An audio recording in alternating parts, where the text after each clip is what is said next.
gabi, June, ug sa tanang namati sa imong programa.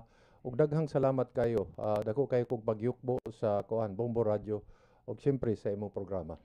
Naghandom ta karon sa ika-39 katuig nga EDSA People Power Revolution anniversary unya. Unsa may kasulti aning EDSA People Power Revolution na sir?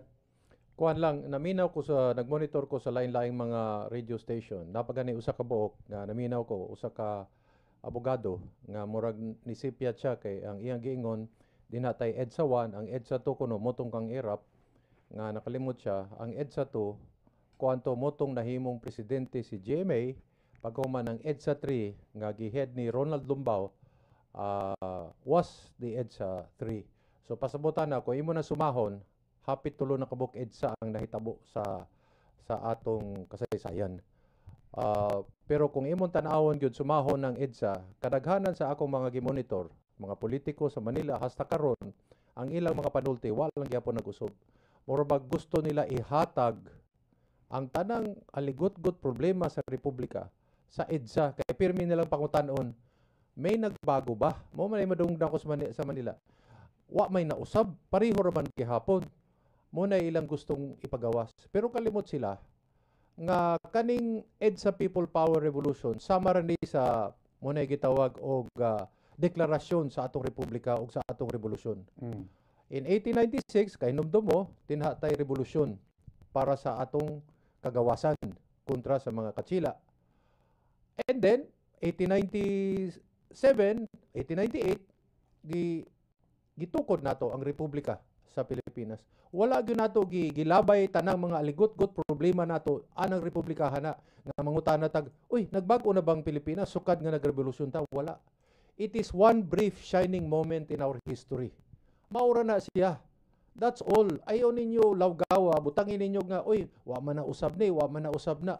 Naay kausaban for that particular event in history. Maura gyud na.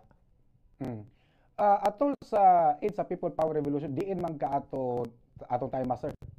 Kuan ko kani may nagipangutana na nimo kay murag mugawas man gud nga murag naghinambog ta kani siya kuan ni siya kaning column ni Betty Go Belmonte mao ni ang fundador sa Philippine Star karon nga ang igsuon nga kuan publication mo nang Sun Star dinhi dapita makita nimo kung diin ko dapita sa EDSA dito ko sud sa Krami. Tulo ko kaadlaw dito sa Krami. Wala ko sa gawas dito sa EDSA. Armado ko duha ka pusil Super 38 ug 45. Pagkahuman kani si Betty Go Belmonte kuan nga man iya man kong gisuwat kay tungod dito siya sa gawas sa gate sa Krami di siya kasulod. Karon dito man ko sa sulod ako mo'y nagpasulod niya para makasaka siya dito sa opisina ni kuan ni Fidel Ramos og ni Juan Ponce Enrile. So I was there in EDSA. Kita ko sa mga nahitabo dito. So mao na siya. Anong armado man kato tayo ma? Kuan man kay nagsugod ana kuan June. Kami tanan ang katong mga sundalo na may armas no. Katong Cagayan gikan sa Cagayan Valley ni abot pod sa kuan Krami na naman to sila armas. Kami civilian mami pero wala maminig talaw, wa mamining nimbiya sa kuan sa opisina. So dinhay usa ka sundalo ningog kinsa may ROTC graduate din so giisa na akong kabot. So sumama kayo dito sa taong ito opisyal o sa kapulis kay kalimot ako nga niya dinhay mga bag-ong garan nga gipanghatag sa amo kay makigbisog lagi. Ingon ko wag na lang kay sus ang lana sa bala naagi din nga di na ako magkuptan ingon ko okay na ako dito sa isang 45 at Super 38 ko. So lahi ang istorya, lahi ng tuwa ka dito. Nakakita man gani ko katong na sila nadunggan nga nilarga na kuno sa Amerika or nilarga na sa Malacañang. Sus ni daghan ng mga politiko dito sud sa kuan sa opisina. Pagkahuman pagkakita nga naa pa di ay sus na huy-huy tanan nila kumbaga gibilin na sad mi. Kami ray nabilin dito sa opisina.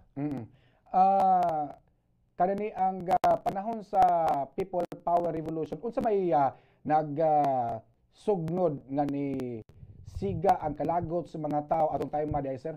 Ako lang ning gustong ipahibalo no. Walay usa, duha, tulo o upat ka tawo ang nagpanag-iya sa EDSA, EDSA 1. Kitang tanan ang kinatibukan yanong katawhan ang tag-iya sa EDSA People Power 1.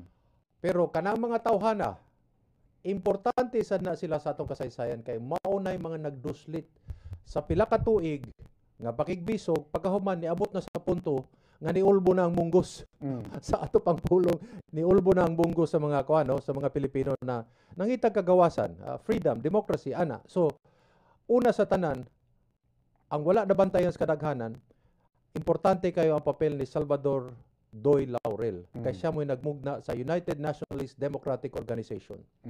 Kanang UNIDO, nga akong papa mo'y Secretary General at that time, kuan, muni pinakapayong sa kinatibukan sa lain-laing mga partido nga kontra sa KBL. Mao nang gitawag nimong naa dinha ang ubang nationalista party, naay ubang mga liberal party, napay uban Bicol Saro, napay kuan katong kang Ruding Mercado sa Bulacan. So ang kinatibuk-an gyud sa mga opposition groups nagkahiusa under the United Nationalist Democratic Organization under Doy Laurel. Munay pamulitika busa tungod ni Doy Laurel in 1984 sa 60 kabok opposition assemblyman ang nakasulod sa kuan sa batasang pambansa. Karon munay pamulitika ang armadong kusog, maingon nimong armadong kusog ni Enrile di ay naglihok na po di ay 1980 pa. Pagka tinuod lang kay kailasan nako. Sorti lagi kayo ko June kay tapad nako si Doy Laurel pila mi ka tuig kuyog. Paghuman kang Enrile nagkuyog pod mi pila ka tuig dugay ko kayo. Kuan 1980s pa lang nagplano na siya og murabag gitawag nimo revolt. And then mo man itong nagtraining ang silang hunasan o katong Ramboys dito sa mga building. Paghuman ang nagtraining mga Israelis kaya ang ilang plano sulungon gyud nila unta ang Malacañang. So nag-abot ang armed group sa RAM under Juan Ponce Enrile ug ang grupo ni Salvador Laurel nga politika pagkahuman mo na tong nasuko na mga tao and then niabot si Cardinal C nagpatawag og tawo awa na nag-abot-abot na tanan mo na gitawag og di lang saksak sinagol sigurado yung nagkahiusa ang kahugpungan sa lain-laing puwersa nga mo barog dinha sa EDSA. So daghan kayong rason. Si Cory importante pero dili gyud inana ka importante kay ngano ang angay nato kung hatagan gyud nato saktong pagkuan, pagyukbo o pagrespeto si Ninoy. Kinsa man si Cory Aquino kung wala si Ninoy. Di ba? Tingala naman gani ko nga sige na sila sagit og Cory nga prangka storya ha. Anang mga higayon na June, wag ko i-believe. Wag ko i-believe niya. Wag ko i-believe niya. Kay kabalo ko sa tanang storya mga nahitabo ana niya. And then, pagkaagi pog pila ka tuig, nakabalik ng kuan, ang demokrasya sa atong Pilipinas, nahibaon po nako ang mga dili sad kayo ang ngayan nga mga istorya kabahin sa kang Ninoy Aquino. And then, nakabasa kog mga libro, kani, basahan ninyong librohan kay para mahibaw-an gininyo unsay nahitabo sa kuan sa panahon ni Cory Aquino kani siya. Unsay pangalan? Greed and Betrayal? Greed and Betrayal. Greed and Betrayal. Greed and Betrayal. Kay ngano unsa may unang dekreto nga gimugna ni Cory Aquino. Ang unang dekreto ni Cory Aquino is to exempt Hacienda Luisita from the Agrarian Reform Program. Pagkahuman mo ni ang usa ka libro nga lisod na ni kayo makitan mo na ang bantay ninyo di na original ang cover. Unsa man ni siya? Sainthood Postponed by Louis Glick. Muning usa ka libro nga gibawal sa mga Aquino kay gipalit nila tanang kuan kopya kay bati kayo ni ang kuan gyud ang mga matinud-anong mga storya kabahin nila. Kabihan no? And then kanang di man ni sa paghinambog June no kay lisod kay nang hinambog kay puro gud ta mayong laki kanang mga Cebuano mga mayong laki gud ta.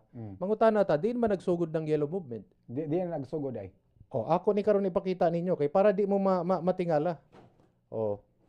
Kay ngano unsa may akong posisyon anang mga higayuna. Kuan ko sa una kuan kung naay United Nationalist Democratic Organization, naay Young UNIDO, Youth Organization United for Good Government under the UNIDO. Karon as president of the entire Young UNIDO, naghuna-huna ako pag uli ni Ninoy Aquino unsa may maayong kolor nga gamiton sa Young UNIDO. Akong gikuha ang kopya, ang kolor sa akong amahan.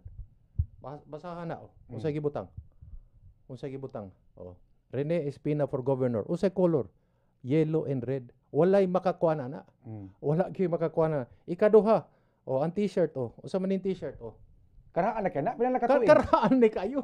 Karaan Espina mo na dili ni panghinambog. Akong gikuha ni tanan isip mao ni official color. Sayang unido. Ang mga Aquinos, ang mga tanwat ko katong ni apil og pagtagbo kang Ninoy, nagputi lang sila pero ang nawong dinhi sa tubangan Ninoy ang ilang ang ilang nawong karon ako ni pakita nimo ko ano kaning June no kay para napagani ko ikuan din mao ba ni mao ni siya oh. Mao ni siya ikuan certification may makita ka oh. Makahuna-huna ka kinsa may nagbugna anang hindi ka nag-iisa. Wa ko idea da. Kani mo ni suwat. Ni Doy Laurel nga nag-ingon ako mo'y nagbuhat ana. So preserve gid mo ha. Oh, preserve. May lisod man gunang mo ingon ta nagpakarong ingdon ba. Pagkahuman kani dito sa UP ni siya. Oh. Kinsa man namatay? Si Ninoy Aquino. Uy, mao ba? Oh, tapos mao ni ako. Ikaw nang nagdungaw. Ako man na nagdungaw. Oo. Oh. Philippine Collegian na sa Padre Faura. Di man nadapita. Dito na sa Times Street. Kay ngano walay makasulod sa Times Street. 19 unsa na tuiga? Pagkamatay ko niya gyud. Mao no ginang pagkamatay gyud. And then walay makasulod sa Times Street. Kung dili mo agin ako kay ako may marshal hasta dito sa Santo Domingo. Karon paggawas na ako dinhi sa Philippine Collegian so sa mga taga UP nangingon nga man kana may gibutang nato front page nga presidente man as student council sa San Beda nga angay kita unta-uy na sa front page. O makita ninyo dili ni buhat-buhat sa ato ganing panghambog kay kita gud si Buano Rugod tagod. Mao na ako may presidente sa una sa student council sa San Beda. Kani mo'y akong certification gikan kang Congressman Ranjit Ramos Shahani kay kuyog mong may tulok dito sud sa kuan sa Kamkrameg. Kani si Congressman Ranjit Ramos Shahani gipapauli siyang mama. Gipapauli kay nagstorya man sila adto kay si Ambassador Shahani to amar sa abroad. So pag-ingon ni Ranjit sako tito si Eric uwi din diyan. Hindi si Eric matira. Ikaw uwi ka pinapauwi ka ng nanay mo. So mao na yung mga matawag natong mga nahitabo. And then ako lang niipakita ninyo kay para motuog yun mo. Oh, tanaw pagdagan sa akong papa og senador in 1969, usa may color. 1969. Oh, 1969 kana oh. Yellow and red. Oh, pagdagan ni senador ang among gipanghatag nga pulyeto kana bang pamphlet mao po ni yellow and red. So Maya, no? Oh, so pasabot ana kanang yellow and red gikan na sa akong amahan. Paghuman nakuha na lang sa mga Aquino nga maapil sa kuan. Pero mao lagi na siya. Kinahanglan magbasa ta sa atong kasaysayan para masabtan nato nga dili tanan nga atong gikontra sakto di ay. So karon ang akong pagtan-aw nabalanse na nako ang kasaysayan sa Pilipinas isip kang President Ferdinand Marcos Sr., kang Ninoy o sa tanang mga nakita nako nga pamulitika dinhi sa atong nasod. Unya kaning pagsulti ni former President Rodrigo Duterte nga posible kuno nga modeklarar og martial law si Bongbong Marcos o sa may tan-aw nimo ani posible dunay lain na pod nga martial law mahitabo ani obo sa Marcos administration na sir. Prangka storya, ang akong pagkaila ni presidente dili siya inana. Dili na siya inana. Kay pagkatinood lang kuan lang gusto lang niya humanon ang iyang termino kay kuan na good. Sus asa mga kita nga pareha ni Donald Trump the great comeback. Uy, great comeback ning kang kuan pagdaog ni President Bongbong Marcos kay sa una murag wa gyud mo lingi anang mga Marcoses karon nakabalik sila. So this is a great comeback. That in itself is already enough. Di na pa manggani plano in 2028 kung wa lang na naguba ning unit team o kaning panaghiusa sa kang VP Sara o kang President Bongbong Marcos. Sus, appeal sa great comeback unsa man sa 2028. VP Sara for President, Vice President Amy Marcos. Pagahuman ang mudagan usas mudagan pagka senador kinsa man Sandro Marcos. Madungagan na pod ang kasaysayan sa mga Marcos pero mo lagi naay mga nagpalibot sa atong presidente nga lahi ang pananaw ug lahi ang ambisyon. Giguba ang panaghiusa kay ang atong pagatinuod lang giuhaw ang Pilipino sa panaghiusa sa atong republika. Unsa may tinuod gyud nga diwa or essence aning pagsaulog nato aning EDSA People Power Revolution, sir? Kuan nga kaning manggong EDSA People Power ambot wala ta nagtan-aw sa giagian nato. Who are we as Filipinos? Saan tayo nanggaling? Karon mo balik ta punta sa atong pagkasibuano. Unsa man? Sila Lapu-Lapu 1521 ni barog kontra kang Radya Humabon. Di ba? Kaya nga no, na ay mga langyaw nga musudin nga gusto mo kuha sa atong pamilya, sa atong yuta, ug sa atong pamaagi sa kinabuhi. And then paghuman sa 1521, namatay si Magellan, 50 years tang nahatagan og kuan, kalayaan ba kuno. And then nibalik ang mga Katsila, and then sunod-sunod na ang lain-laing mga pag-alsa. Muna nang dinha na ang burning of Manila, dinha na basta sa Mindanao, ni apel po ng kanang Sultan Kudarat, ni apel pa katong si Gabriela Silang sa Ilocos. There were over 100 revolts. So unsa may pasabutan na kitang mga Pilipino sa Tagalog pa mandirigma. Ayaw may kuan, ayaw may padapati. Kay kami pasensyoso kayo may pero moabot gyud ng panahon nga uy, kamausad mo barog uy. Mao na siya. Usin na kung papel sa mga sundalo panahon ani ni Aga Marcelo, sir, kay ako nabawaan last nga nibali ang mga sundalo hinungdan nga nilayas ang mga Marcos sa Malacañang.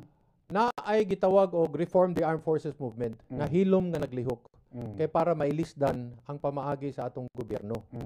Pero karon sa akong mga pagbasa nakasabot po ko nganong nagmarsyalo po si Ferdinand Marcos. Kay ngano man Dinhay Plaza Miranda Maming.